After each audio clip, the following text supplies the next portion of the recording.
These little Easter baskets are not only cute, but they're something that can be knit up really quickly in a couple of evenings or a weekend.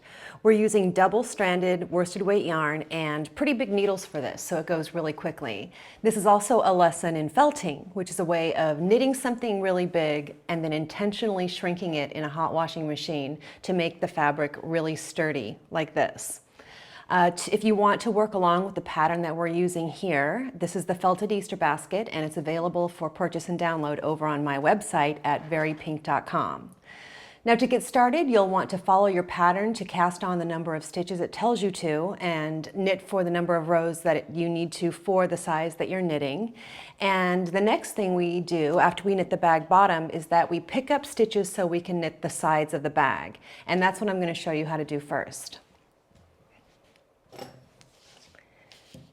Here's my work. This is the bag bottom, and this is actually the inside of the bag bottom, this being the outside, the knit side. I have already picked up stitches around 2 of the sides, and I just have one side left here to pick up, and that's what I'm going to show you first. So if we roll this piece, because it's stockinette, it wants to curl, we look at the very edge stitches here, and they are a series of V's. We're going to take our needle, this is just like knitting with just one needle. We take our needle and put it into both legs of the V's, wrap it and pull it through.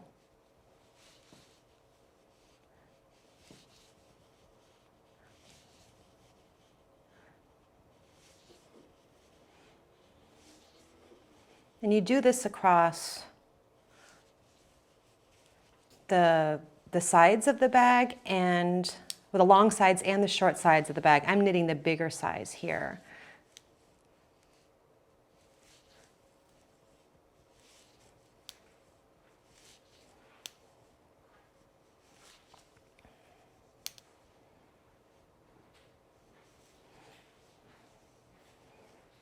Okay, I'm not counting. I'm just picking up to show you the technique, but you will, of course, want to follow your pattern and pick up the right number of stitches so your bag's even on the sides.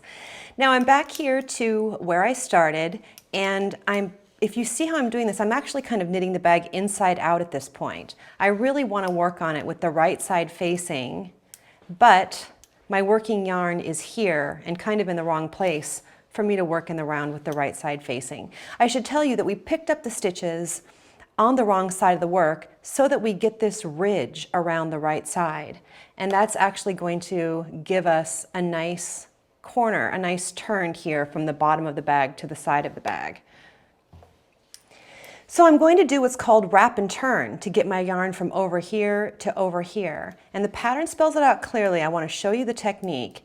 You take this stitch here on the right needle, slide it over to the left needle, pull the working yarn back between the 2 needles, and slide that stitch back over to the right needle. Now this stitch is wrapped around, or the working yarn is wrapped around this stitch here, and we're ready to go that direction. So I'm going to take a marker and place it on my right needle so that I can continue just knitting around and around. And that marker notes the beginning of my round, so I know when I've made it all the way around.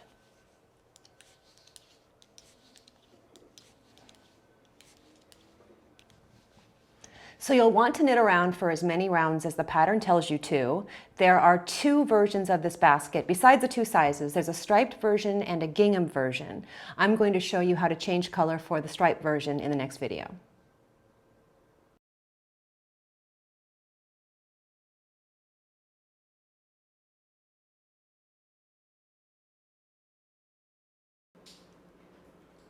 If you're working the striped version of the basket, we are ready to change color and work some stripes into the sides. You can really do any striping pattern that you like. The one I have here has us using a main color and 2 contrasting colors. You can arrange them however you like, but I'm going to show you how to change color for that regardless of how you decide to do your stripes. So let's take a look. I'm here at the beginning of my round, and I've knit up my rows to where I want to start my striping. I'm going to leave the main color of yarn attached through all of this. There's no reason for me to cut it because I'm just going to be doing little bits of stripes, and this color can just carry up the back. So what I'm going to do first is I'm going to put my needle into the first stitch after the marker, and then I'm going to grab my other yarn. And I'm using kind of this pinky beige color now. I'm going to leave like a 6-inch tail and wrap the needle with that yarn. Of course, I'm holding it double-stranded. Then I usually knit like 3 stitches, and I go back and I tie that end to the other color. Just tie a little knot, especially because we're felting here, that is never going to show. And then we're going to knit around just like normal in the new color. There's one more trick at the end of the round that I want to show you so we can speed through this. Okay, here we are back at the beginning of the round. I have 1 stitch left, and there's my marker. I'll slip that. And I'm changing colors while knitting in the round, which can leave you with little stair-steppy jogs at the beginning of the round where you changed colors. And we really want there to be a smooth transition, as smooth as possible at the beginning of the round when we change colors. So to correct this, I'm going to do what's called a color change correction. At the first stitch of the second round in the new color, I'm going to grab the right leg of the stitch below in the old color. I'll put that up on the needle with the first stitch in the new color and knit those together. And that will give us a smoother transition. It's not as easy to see right here, but it will give us a smoother transition as we work through the stripes. You'll want to do that color change correction every time you change colors. And in this bag, I have you changing colors 1, 2, 3, 4, 5, 6 times, going from one of the stripe colors back to the main color. So do that every time, and that will make the beginning of the round look better on the bag. And if you are knitting the gingham version, that's what we're going to do next. We're going to have a quick lesson in Fair Isle.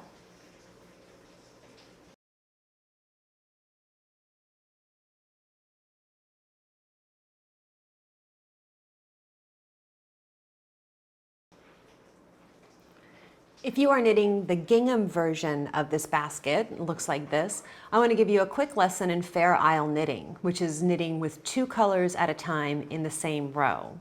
And the pattern tells you how to do it. I want to give you a few pointers in making it look really good in the felted basket.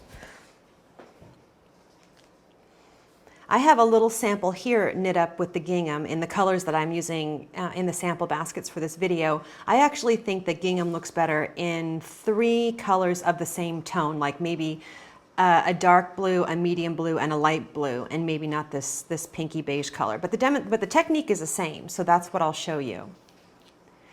I'm at a part here where I want to knit 2 light blues and 2 pinks. So I'm going to put my needle in and just start knitting with the light blue. I'm going to switch to pink here. So I grab that color of yarn. I already have it hanging off the back of my work because I didn't disconnect it from the previous row, and knit a couple there, and then go back to the light blue. Now the important thing that I want you to know here is that you need to keep these bits of yarn that are floating along the back while you're not using them. For instance, I stopped knitting blue here and I carried that blue strand across the back of those 2 pink stitches and before I started knitting blue again. You want to make sure these floats stay really loose because it's going to be double thick in your basket. When you felt it, it can felt up really hard. So I'm going to go back to this pink color. I put my needle in. I want to separate the stitches on the right needle a bit to make this float travel further to get to that stitch. You see what I'm saying? That's a way of keeping that loose. And then the next one is kind of normal. I'm going to go back to light blue here, pull the stitches out on the right needle to give this float longer to travel.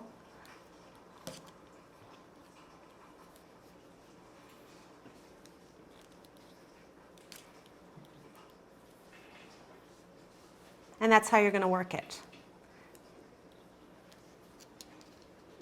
And it does look pretty cool when it's felted. Next up, we are going to learn how to separate for the handles.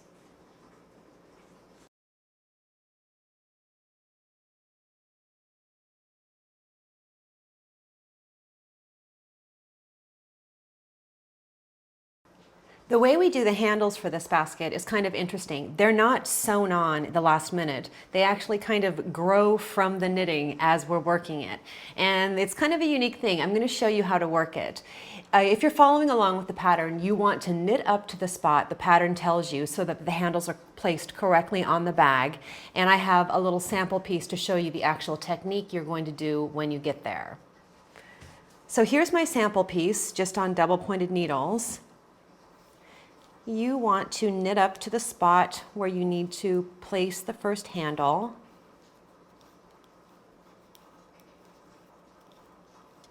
We're going to pretend that mine's right there. Now you want to do 6 knit front backs, which is a 1-stitch increase. To do that, you put your needle in like you're going to knit, wrap the needle and pull it through, but leave this old stitch on the left needle. Swing the tip of your needle around to the back loop of that stitch, wrap it and pull it through. Into the front, wrap it, pull it through, into the back, wrap it and pull it through.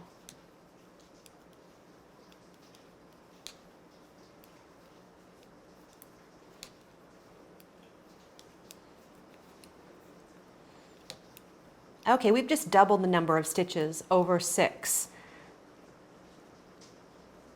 Yes, I'm going to slide all 12 of those stitches back over to the left needle. And mostly I'm doing this, you'll see why. I'm more coordinated with my right hand. So the next step I want to be able to work with my right hand, not my left. So I slid those 12 stitches back over the left needle, and now I need a piece of scrap yarn and a tapestry needle. I'm going to thread that on there.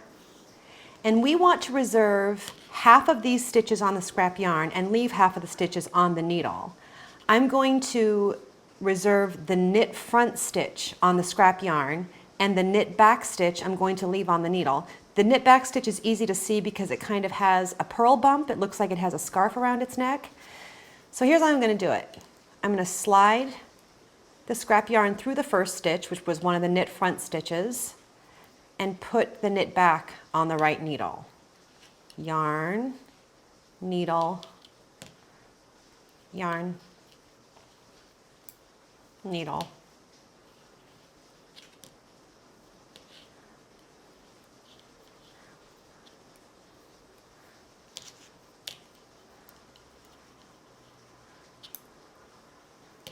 Okay, that's all 6 on the scrap yarn. And then I'm just going to continue knitting normally until I get to the spot where I'm going to place the other handle, where I'm going to attach the rest of the handle.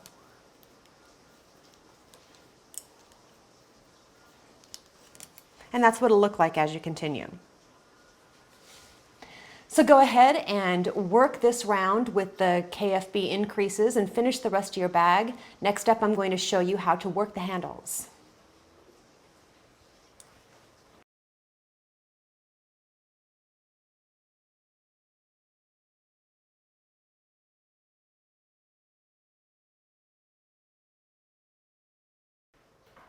You're probably thinking it's a good thing we're felting this because it's looking pretty huge and ridiculous right now. You have a finished basket. We just need to attach the handles and then get it felted. I'm going to show you how to do the handles right now. Here's the side of my bag and the stitches that I just reserved for the handle. You need your double pointed needles for this. Slide one of those needles in to those 6 stitches and pull out the scrap yarn. That easy. Now you want to reattach your working yarn here. I'm going to knit across these stitches first. So I put my needle in, and I'll tell you a secret. Leave yourself, I don't know, like a foot-long tail for this. You'll thank me later.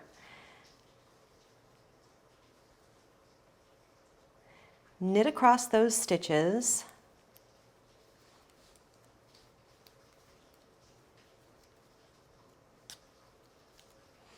and then purl across these stitches. You're no longer knitting in the round, you're just working on these 6 stitches across.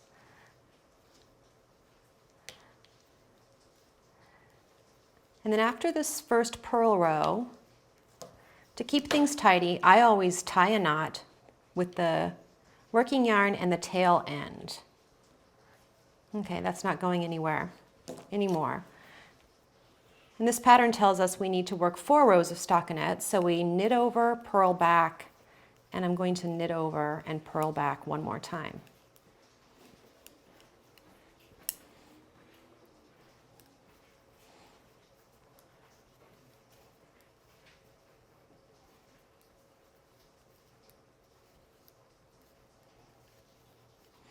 Okay, now we're ready to start working the I-cord handle.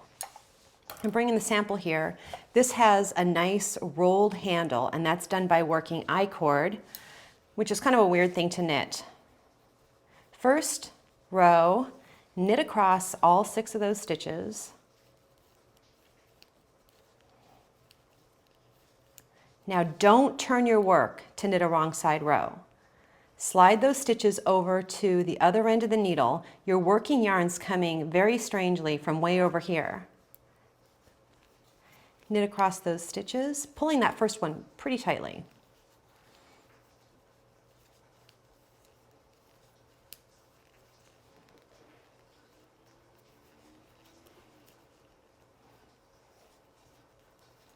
Okay, give the work a tug. Do not turn the work. Slide those stitches over to the other end of the needle. Knit that first one pretty tightly because the working yarn's coming all the way from the other side.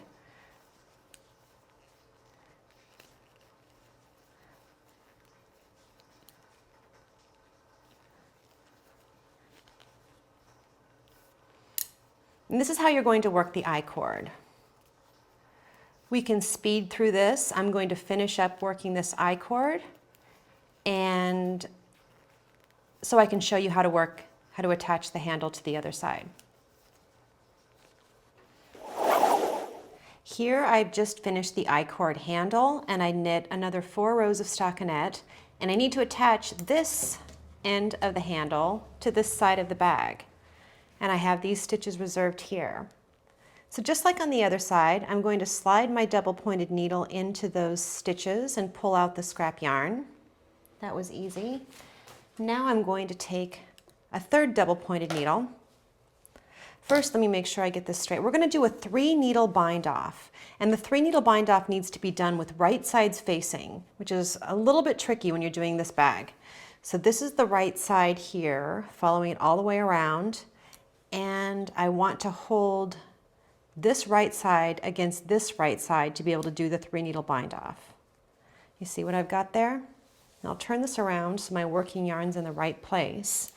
This is how you do a 3 needle bind off. It's a way of binding off the stitches and seaming it together at the same time. Put my needle into the stitch on the front needle, put my needle into the stitch on the back needle, wrap it and pull it through both.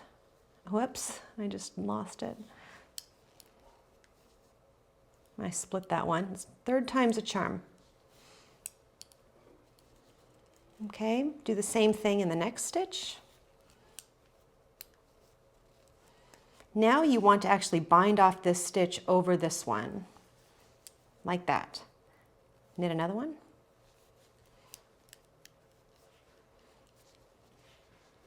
And bind it off. And again.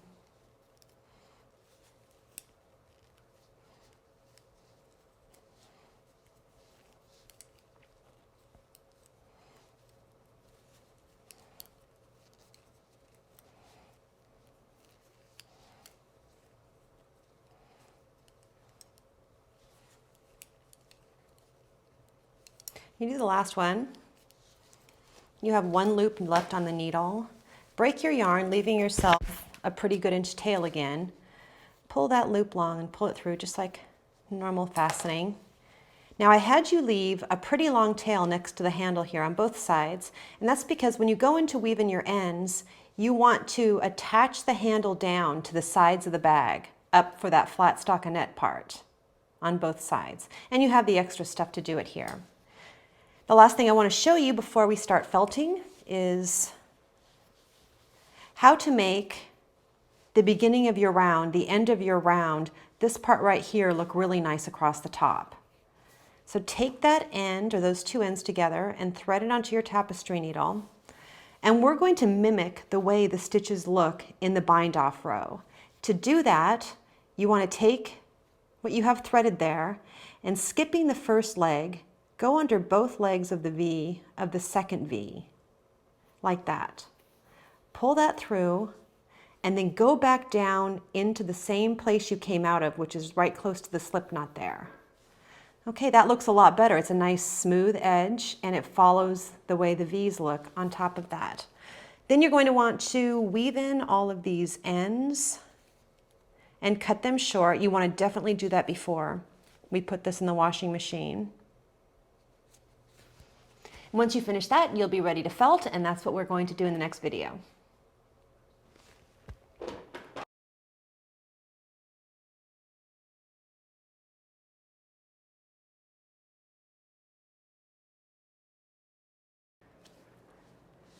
We're finished with the knitting part and we're ready to start felting. And to do that, I want to wash this in the hottest water possible. So I'm going to turn the washing machine on to hot and let the water run for a little while until I can put my hand in there and feel that the water's actually really hot.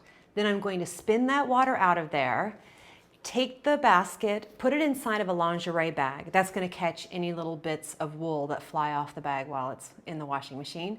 And I'm going to wash this with an old pair of jeans and an old towel or something so that there's some friction, agitation in there in the basket of the washing machine. And we're going to check it after about 10 minutes. I know in my washing machine it takes about 15 minutes for it to work.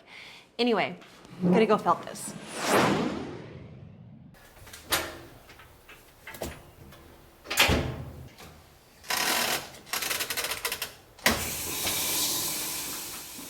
Okay, I'm back with the partially felted basket. I want to show you what it looks like when you check on it, when it's not quite ready to go yet. So we'll unwrap this and take a look.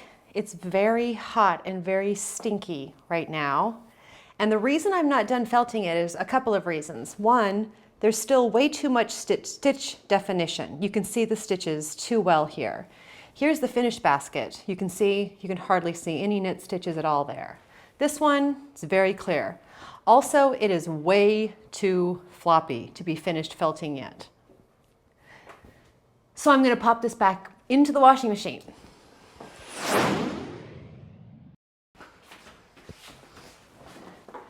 I'm back and the basket is completely felted, so we'll take a look at what the stitches look like. Here it is. And you'll see stitch definition is pretty much gone. But overall, I have a pretty lumpy and funny looking thing.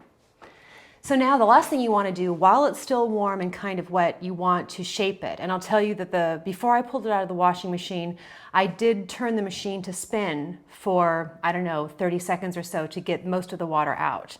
And now I want to shape it.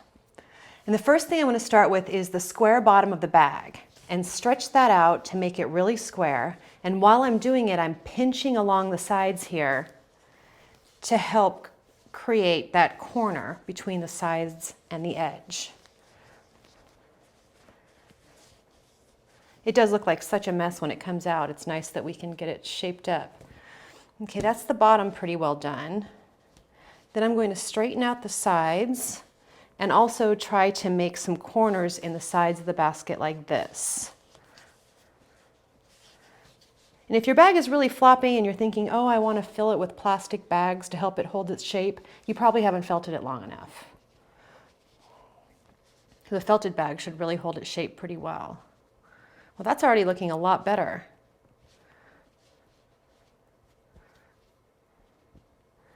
And it's pretty fuzzy right now. I will pick the little bits of fuzz that usually the dark blue fuzzed out and got all over the bag, and I can pick those little bits out because they really show up. Just a little bit of shaping, and this basket, either size, should be able to just sit on its own without without bags or anything in it, without hanging it or anything, and dry nicely just like that. And there we go. It should take overnight or so for this bag to dry, and you'll be done. Good luck.